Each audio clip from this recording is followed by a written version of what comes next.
All right, everybody, thank you for joining us today. This is Michelle Benjamin at AUDIENCEX. We are here to talk about programmatic advertising. Our webinar today is the Introduction to Programmatic. Before we get started, I'm going to give everybody one more minute to join, but before we do get started, we are recording this. We'll be sending the link out to everyone who's listening, as well as those of you who are not, if you want to listen again or share it with a colleague. And if you have any questions, please feel free to use the Q&A or chat boxes and send them over to myself, and we will be answering them at the end. Don't be shy, because we'd love to make sure that we clarify any points of confusion and answer all your questions. My colleague Kelly is joining us today. She is, many of you may know her, she is a regional sales manager at AUDIENCEX. She's been here for 2 years at the company. Prior to joining AUDIENCEX, she's been in the programmatic space since about 2013, so we definitely consider her one of our programmatic experts. And she is going to talk us all about the ins and outs of programmatic advertising. And with that, I will pass it off to Kelly. Welcome, Kelly.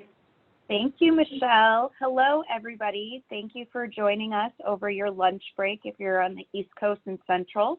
And good morning to my West Coast friends. I'm really excited to talk to you about programmatic and the building blocks of what makes programmatic advertising.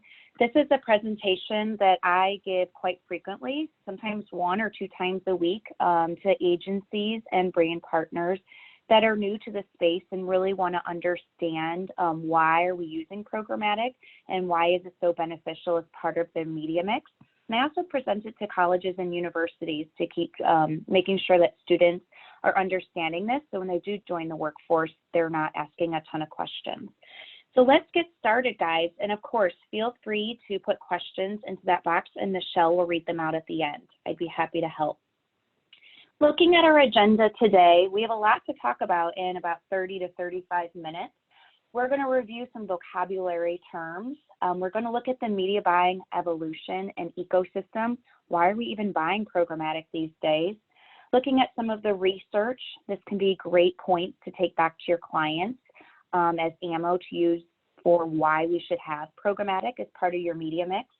Let's talk about some programmatic tactics and some ideas that might spark interest for your clients. And finally, let's look at some channel examples.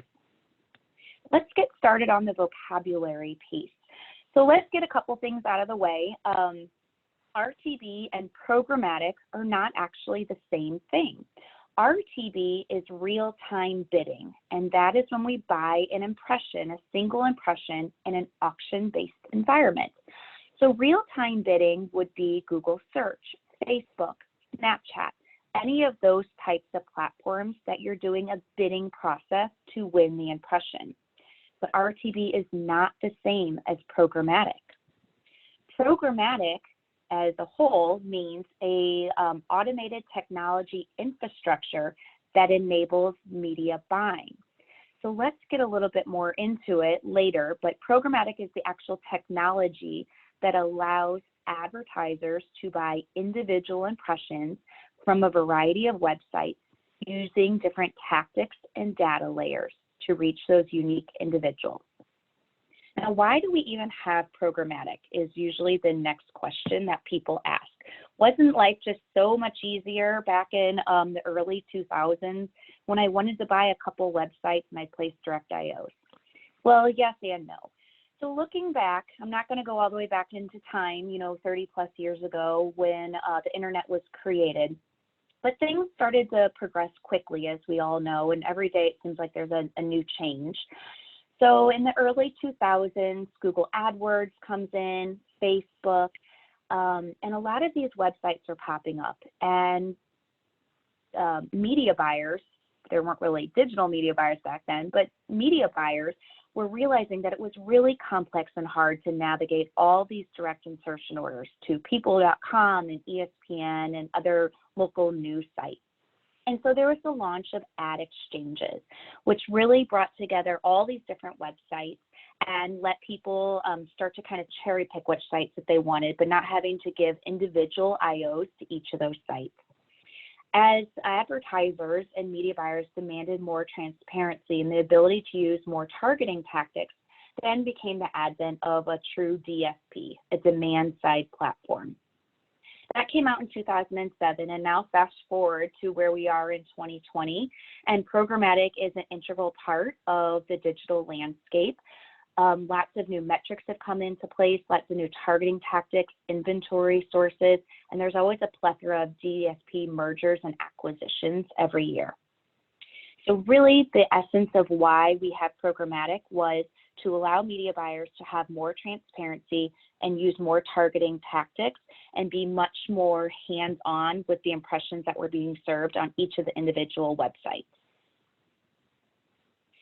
Thinking a little bit more about programmatic, so we know that there's a lot of efficiencies that are gained on the media buying side and also the selling side, but what's the benefit to the actual advertiser? And that's this idea of buying an audience and the philosophy behind that. So back in the day, you could just go directly to ESPN because you know that they had a plethora of men 25 to 44 who were sports enthusiasts.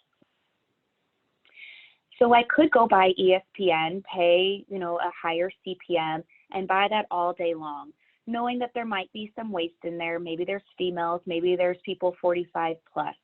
Nowadays, I could buy programmatically by the same audience of men 25 to 44 who are sports enthusiasts, but be less concerned about the actual website that they're on. Of course, we always want to take into account brand safety, but it doesn't matter what content they're reading.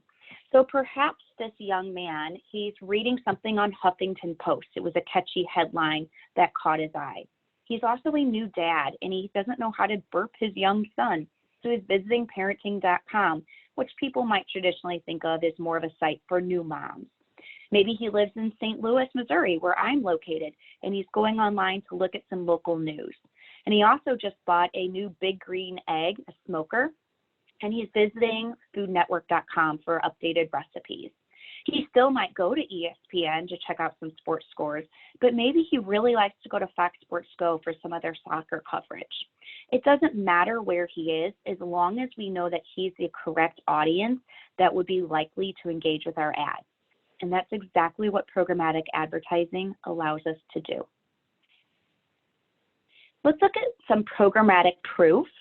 This is research that's all pulled from eMarketer. If anybody wants any of these slides, reach out to me after the webinar and I'd be happy to share. This is great ammo to put in front of your clients to show them that they're not the only ones that are doing programmatic and that this is very much a way that other people are buying advertising. Looking at programmatic display, 85% of all digital display advertising in the United States will go through programmatic pipes. And that has been continually growing year over year. It's never going to get to 100%. And the reason why it'll never get to 100% is there's always going to be very niche publications and online publishers that won't sell their inventory into the programmatic space. Maybe they're just not catching up with the times in terms of the technology, or maybe they have really high sellout levels and they don't need to open up their inventory to be bid upon by others. It'll probably start to gradually go out about 95% would be my prediction. And looking at video, 80% of total digital video impressions will be delivered via programmatic as well. Video, although it's really a wonderful part and media channel, has a little bit slower start in the programmatic realm because digital display was the first channel available for purchase. Let's look at the programmatic ecosystem next. I'm going to warn you, this slide can be very overwhelming. I remember back in 2013 when I worked for a company that bought a DSP, and a similar slide was shown to me, and I just shook my head and was like, this will never take off. It's way too complicated. So clearly I'm not an innovative mind reader. So don't be too concerned if you feel like you can't regurgitate this complicated slide back slide back to your significant other or a colleague at the end of this, I just want you to understand the building blocks. We're going to start on the sell side, so starting on the left. So the reason why we also have programmatic is to allow publishers like the ESPNs of the world to help monetize their yield or help to sell the inventory that would typically go unsold. So the site direct is what you would buy on an IO basis working with a representative at that publisher. Programmatic Direct is a subset of programmatic that allows publishers to cherry pick impressions from ESPN, but they do have a pre-negotiated rate and amount of investment that they're going to put forward. So it might be Bud Light telling ESPN, we're going to buy $5 million worth of advertising from you this year at an agreed upon $7 CPM, but we're going to use our own DSP to pick out which impressions we want to purchase.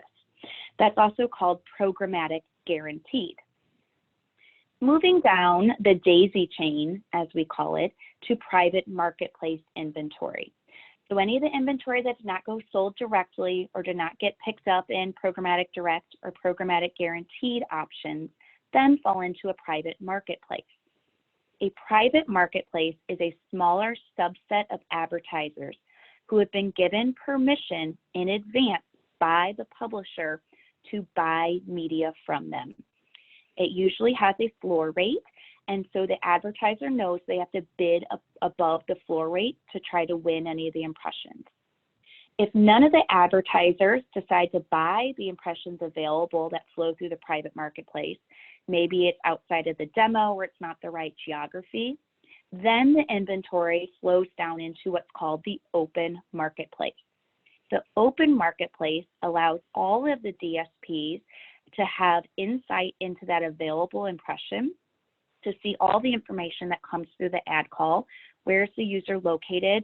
What type of device are they on? What's their operating system? What are their language settings? Maybe what third-party audiences are applicable. And then from there, the DSPs are bidding against each other to try to win that impression. So it's really determined the fair market value of what that impression would be purchased for. So that explains part of the sell side of how the inventory becomes available. Now you will see off to the right, you'll see a selling platform that says SSP, Supply Side Platform. Any website that wants to make their inventory available to programmatic must tap into one of these technology partners. It essentially connects the publisher to the buying side. Examples of SSPs are Rubicon, Google has their own called AUDIENCEX, and PubMatic are a couple names. From there, the SSPs then actually go into the exchanges, which is the biddable marketplace, and that's where the actual transaction takes place.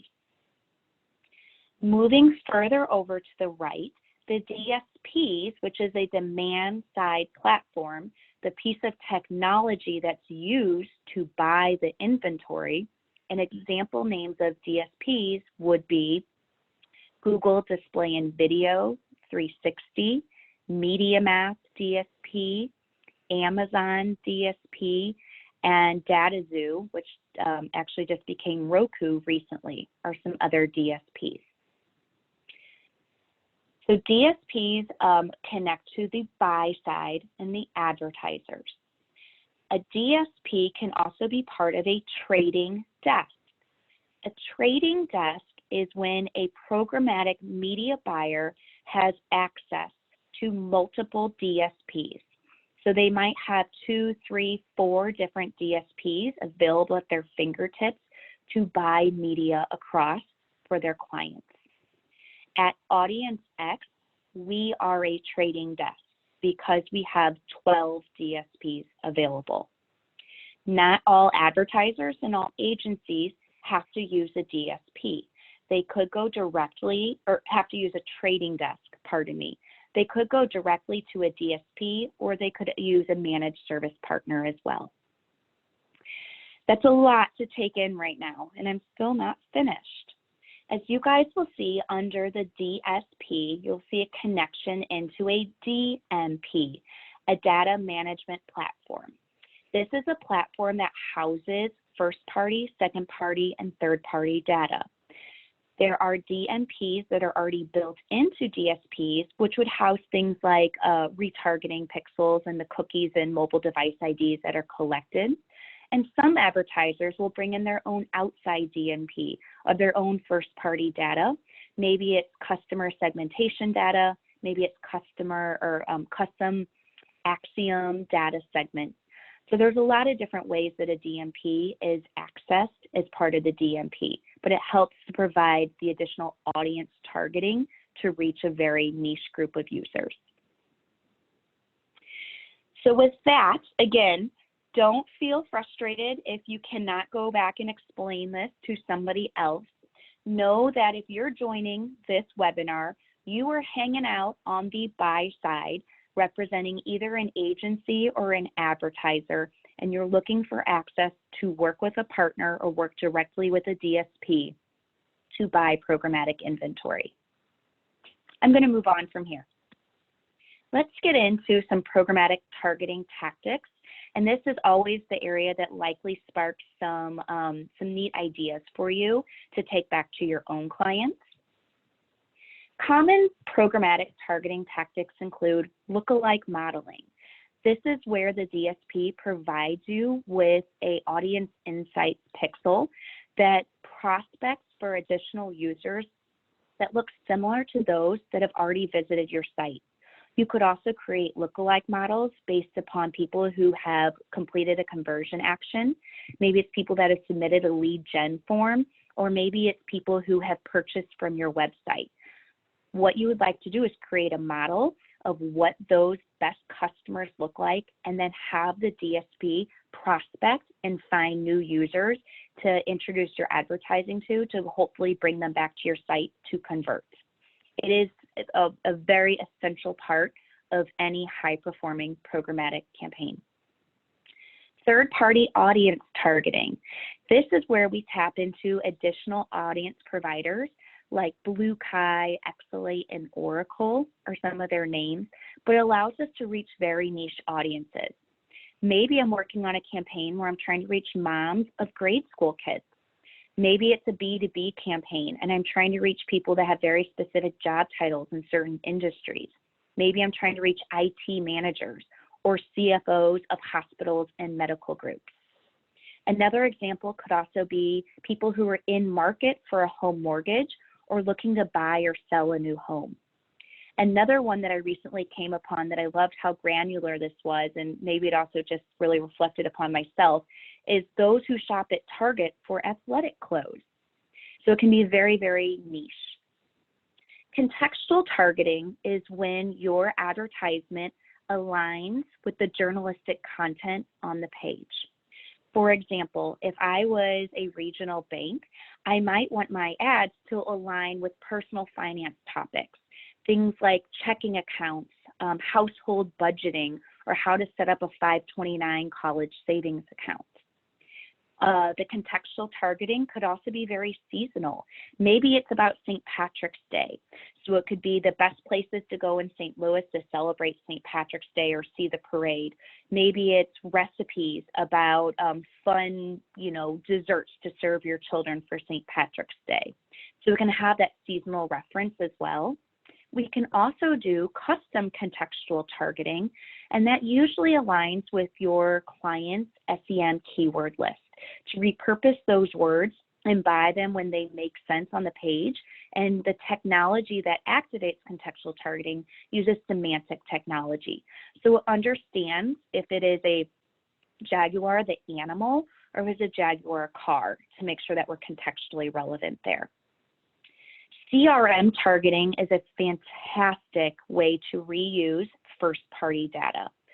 Your client might have CRM data of current customers that maybe they're looking to upsell or cross-sell, or maybe they have a CRM list of lapsed customers that purchased from in the past but haven't purchased lately. Maybe email marketing is not reaching them. So we should maybe try to reach them in the programmatic space and deliver them display ads or native ads or digital video ads. There's a lot of neat things that we can do within the CRM realm. And finally, retargeting. Retargeting is when a user visits the site and we remessage them later with advertisements. It's the crux of any high-performing digital campaign, and we're exposed to retargeting all the time. I always say Zappos is the king of retargeting. You look at a new pair of sneakers on Nike, on Zappos, and those things are going to follow you around for about 3 days before they determine, okay, you're probably not going to buy them, you were just window shopping, and then they drop you out of the retargeting pool, and they've moved on to a million other people since then. So those are some great tactics that can be integral to using, putting towards programmatic media. I wanted to touch on location-based advertising. So all these audience targeting tactics are fantastic, but oftentimes we don't all have budgets that's allowing us to reach everybody in the United States. Maybe we have more of a local DMA focus or a regional focus. So let's talk a little bit about that. Standard geo-targeting, the DSPs allow us to target by country, city, state, DMA. We can also target by counties, and that has to be translated into a zip code list. So that's an easy to do.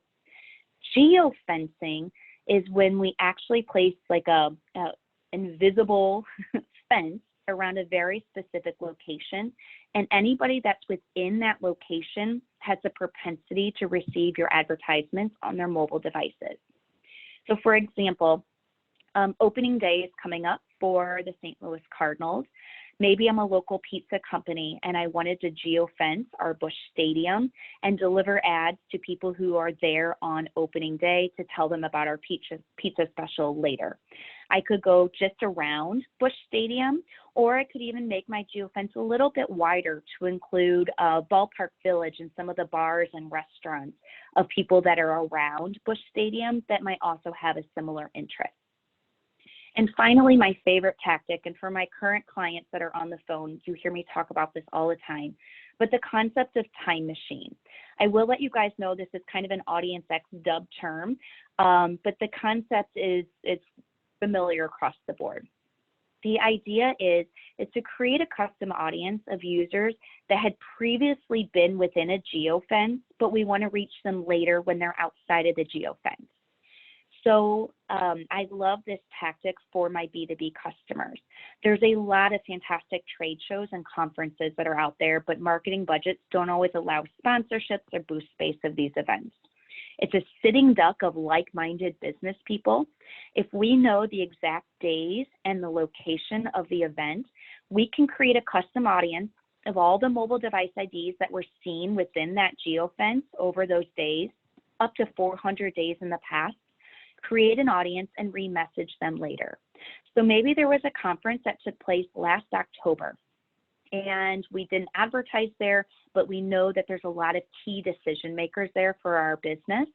We could put the mobile or the historic geofence around it. Any user that was served a programmatic ad, any programmatic ad, has the ability to be brought into that custom audience. So if a user only was on their phone and was looking at email or Facebook only, we wouldn't be able to collect them. But most of the times people are looking at the Weather Channel app or sports apps. So there's a really high likelihood that we're able to collect their mobile device IDs and re-message them now. So that's kind of taken us through all of the tactics. I always like to show ad unit examples because it really helps to merchandise and materialize what exactly we're talking about. So let's start simple here. Display creative.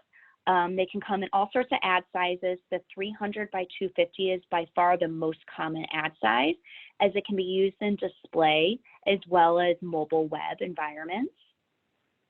728 by 90, which is just usually a little bit longer, narrower ad size, typically at the top or the bottom of a page. The 300 by 600 is a must-have for any buy. Because it does have the largest real estate, it's going to naturally have high viewability and really capture people's attention to drive click-through rates and conversions. mobile ads. So as we're all playing on our phones and playing games, we're usually delivered a lot of mobile advertisements. So as you'll see in the mobile in-app, that was for Amazon trying to sell some Tropicana juice boxes to me recently, where the example on the right is mobile display. Again, that's that 300 by 250 unit that's delivered in a mobile web environment. There's also high impact mobile ads that can be delivered via programmatic. So again, this might be delivered to people who have high propensity to buy running shoes and spend a lot on more premium brands. As you'll see on the left, this ad started out as a traditional mobile banner. As the user clicks on it, it then expands into the 320 by 480 mobile interstitial to just give more content to the page. You could also include a video unit in there. If the user clicks on that red Shop Now button, it then drives them back to the Adidas page to purchase those shoes. Additional high impact mobile ad units out there. This is one that was developed for Hulu. It delivers as a mobile interstitial. Perhaps you were on CNN.com in the mobile web and you were going to a new article within the website. You could have the ability to be delivered this ad. As I swipe up to take a shot, it turns into a little bit of an animation. Of course, I'm going to make a goal, and then it delivers me the final part with the call to action about Hulu's live sports and starting a free trial. Finally, we can also buy page takeovers programmatically. This is fantastic. So in the past, you might have thought to go to people.com if you had a really big CPG brand and you wanted to do a launch, and it was very applicable to people who are into pop culture type content.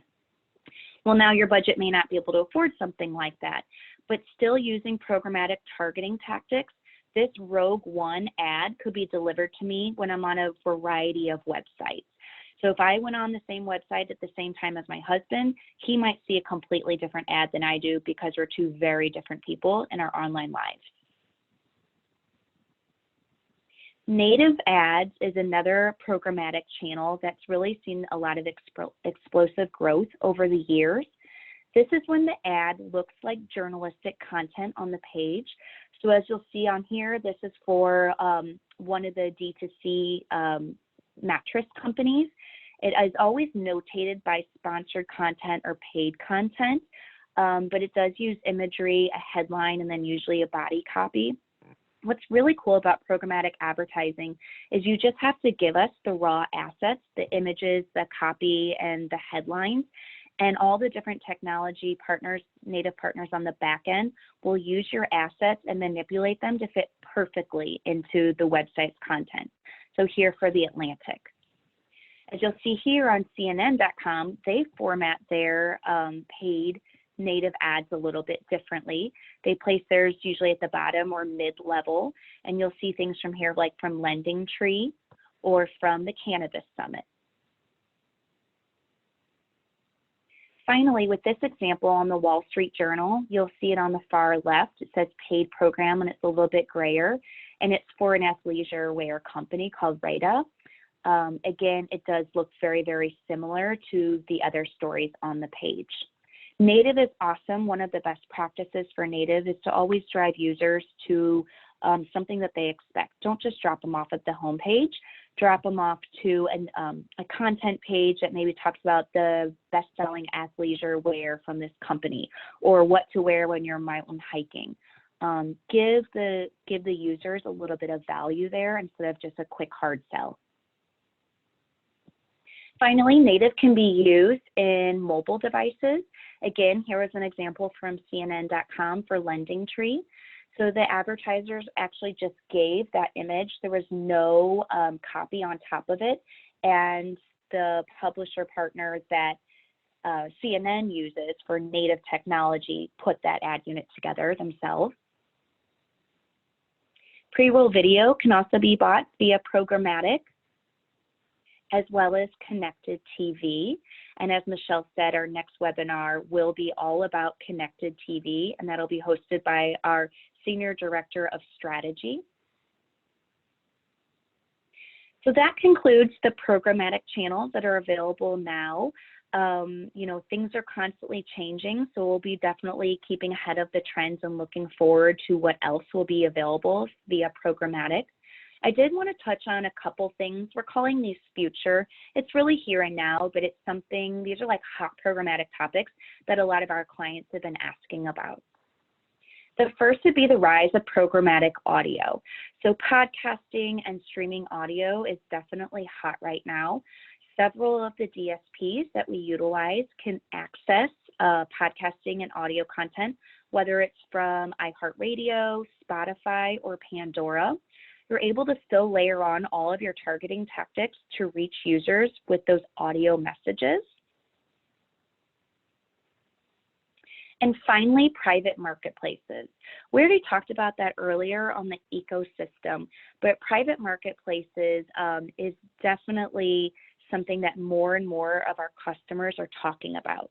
So private marketplaces are typically like to be used by advertisers because they have a little bit more surety of where their image or where their impressions are going to be rather than solely the open exchange. So maybe I'm working with a CPG company and it's food oriented, and I really know that foodnetwork.com and savor.com and bonappetit.com are perfect audiences. So that might be times when we want to set up a PMP to allow us that special permission to buy inventory across those websites because it definitely makes sense for the purpose of that advertiser. So please feel free to ask any of your DSP partners or us if there are specific PMPs that are available in what we call an evergreen library. And if not, we can always work with publisher partners to have new PMPs cut for you. Well, friends, that concludes my educational webinar today. I'm going to give permissions back over to Michelle to read out some of the questions that you guys have asked. And thank you so much for being a part of this today. I really appreciate it. All right, thank you, Kelly. That was a lot of information in 33 minutes. You obviously could talk about this for a lot longer. We do have a couple questions that came in. If you have any more, send them over now on the Q&A or the chat boxes, and we will try and get to as many as we can.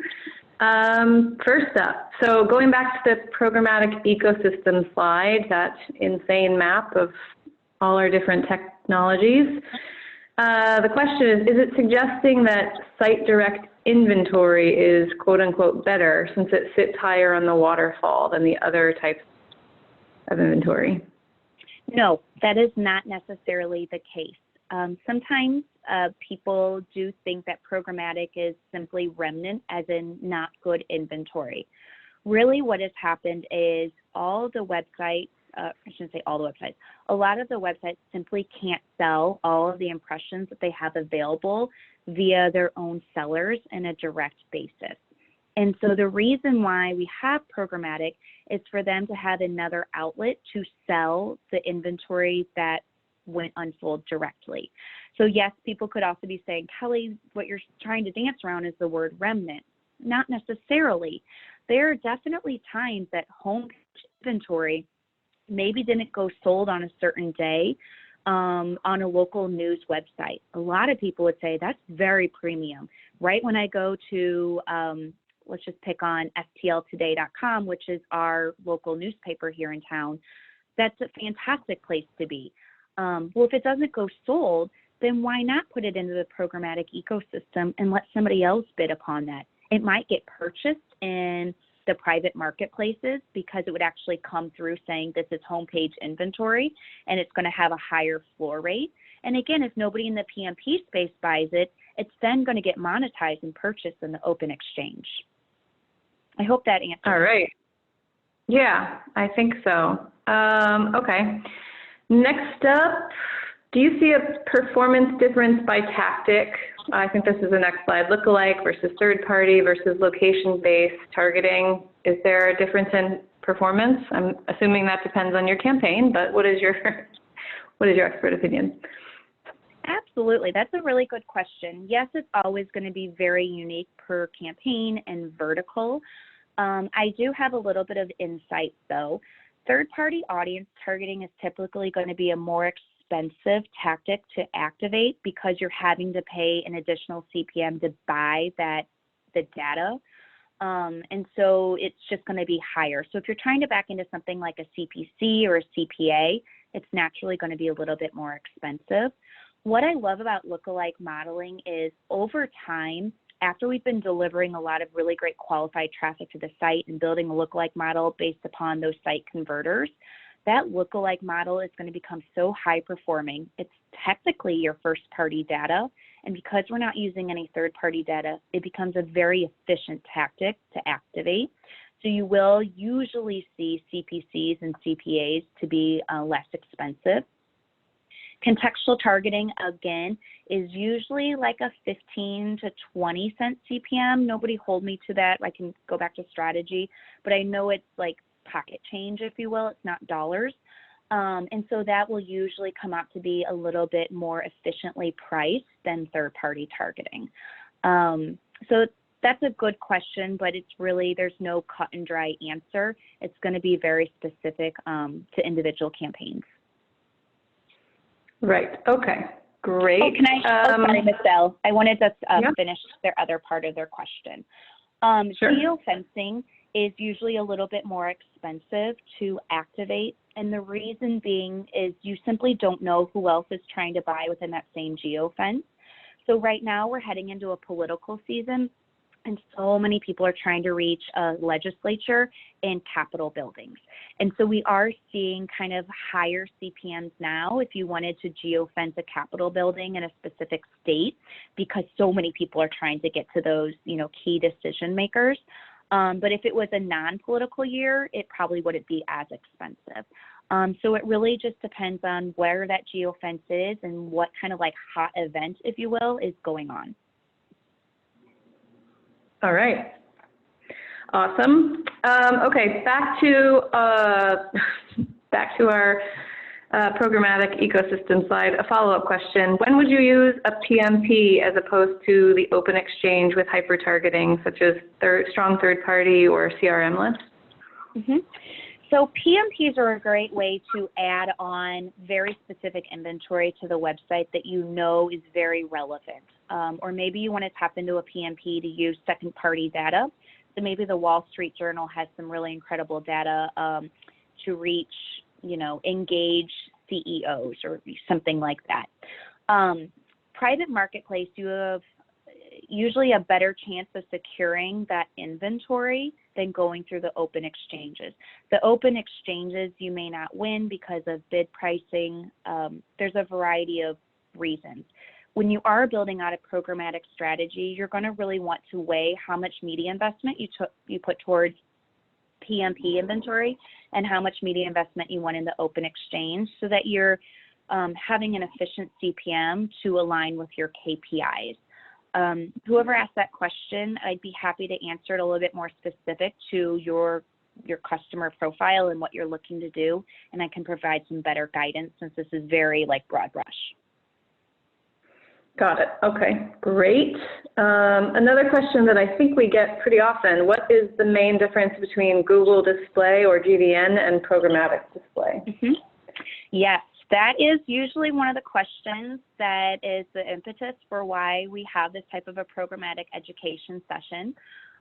So GDN, Google Display Network, which I think has been rebranded to Google Ads now, it's taken off simply because how easy it is to access. You're already buying a search campaign, you click a couple extra buttons, and suddenly you have a display campaign live. But there is some significant differences between the technologies. One, and I'm just going to keep calling it GDN because that's what rolls off my tongue the easiest. In the GDN landscape, you're only buying against Google's inventory that they've made available. This inventory is a completely separate universe than the programmatic inventory that Google has available through their exchange, Google AdX. So number one, you don't have quite the scalability. Number two, you don't have as deep of targeting tactics available. You may not be able to reach very granular job titles. There's a lot of restrictions in banking and finance and healthcare of things that you cannot do within GDN, like retargeting or reaching certain types of users, that you do have that ability to use programmatically. And then also, you can just use so many more fun ad units in the programmatic space besides just display and video. It could be the high impact mobile units, connected TV, more diverse native options. So really what I tend to see with clients is after a certain amount of time, GDN just becomes too basic and they need a more sophisticated tool like a DSP to activate their clients' campaigns to truly hit those more sophisticated KPIs. Great question. All right, we have quite a few more questions, so we might have to email some of you directly with the responses, but we will get them all answered. Next up, how do lookalike models find records that look like the seed list? Is it via cookie pools? So each DSP does their own lookalike modeling a little bit differently based upon how their artificial intelligence works.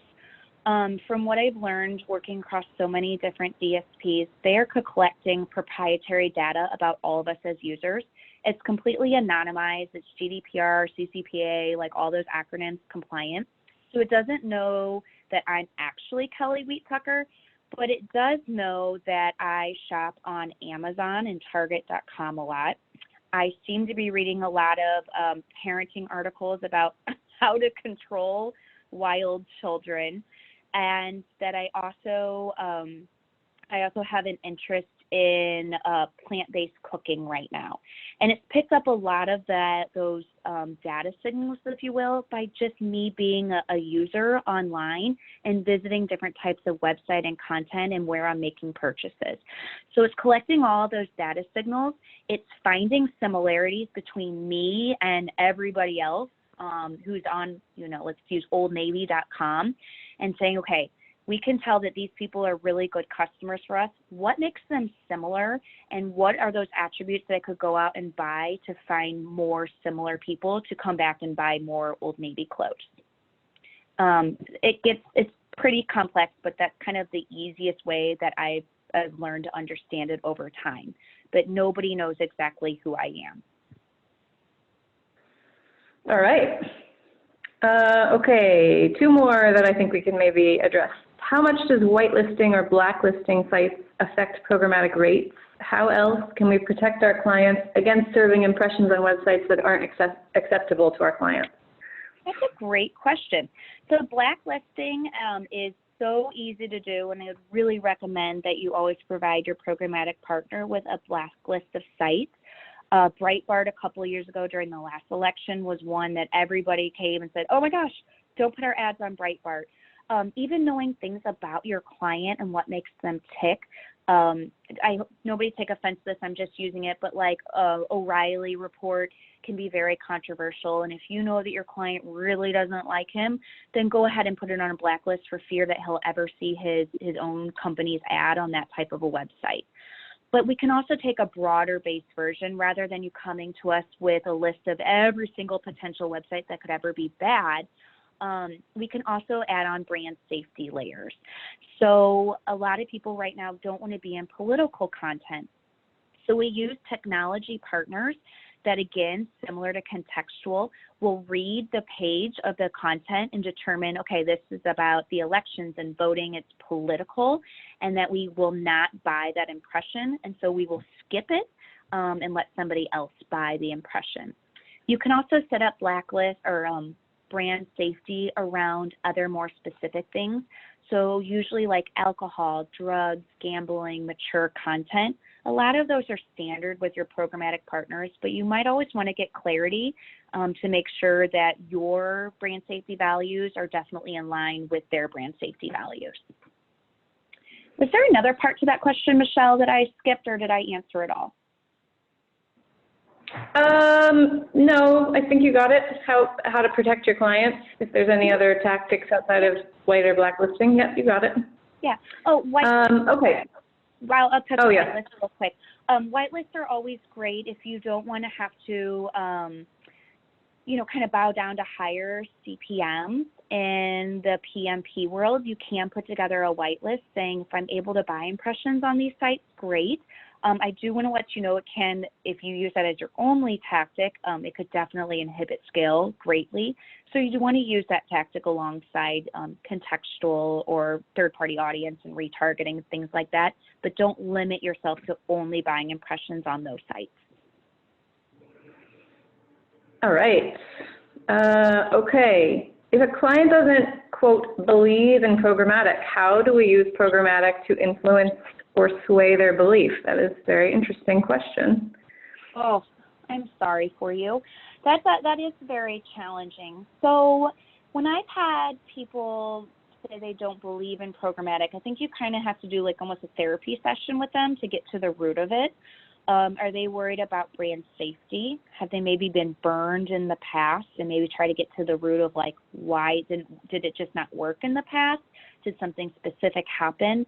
That's a pretty deep question. I'd be happy to walk you through some like probing questions that you could go back and ask them and help to align, you know, what are some pros or what are some ways that we can rectify to make sure that a bad experience in the past doesn't necessarily like dictate what programmatic could look like for you in the future.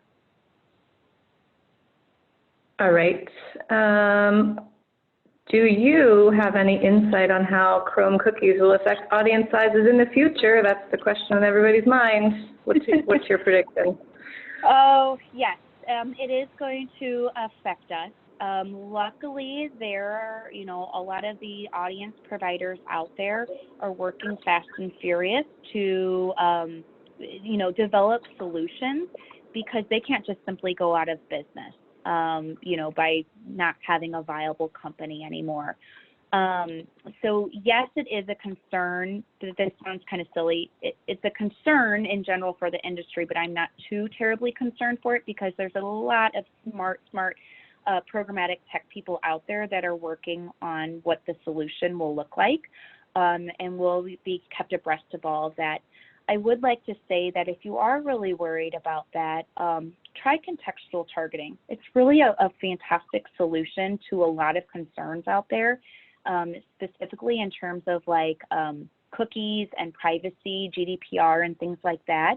If you're buying on contextually relevant sites when a user's already reading about, you know, the best airbrush makeup or whatever it might be, and your ad is right next to it, then you don't have to worry about those kinds of things. All right. That is going to end our Q&A session for now. If anyone has questions that you would like more clarification on, there's Kelly's contact information on the screen, and she is just as friendly basically all the time as she sounds right now. So happy to answer your questions. One of the questions we also received was, may I receive a copy of this? Yes, we're going to be sending out the recording afterwards, so if anyone has anything they'd like to go back to or need clarification on, you will be getting that in the next 48 hours. And before we go, a plug for the next webinar, which we mentioned briefly. It is on Wednesday, March 25th at 1 p.m. Pacific, 4 p.m. Eastern. It's on CTV, OTT, ATV. I like to add in a WTF just to clarify, because nobody knows all those acronyms. That's with Joe Horine, who is our Director of Strategy here, and that is sure to be very educational as well if you're looking to learn more about CTV. We will try and include a link to register when we send the recording out to that as well. But Kelly, thank you so much. That was amazing, and I know there will be more follow-up questions, but hopefully we have given everyone a basic understanding of programmatic advertising. Awesome. And of course, to all the AUDIENCEX clients that are out there, if you do have a question, feel free to funnel those to your own seller. They are just as knowledgeable as I am to answer those questions. But if anybody does want to reach out to me directly, of course, I'll be checking my email and looking out for those. Thanks, everybody, for attending. I hope you guys all have a great day. Thank you. Have a great one. Bye.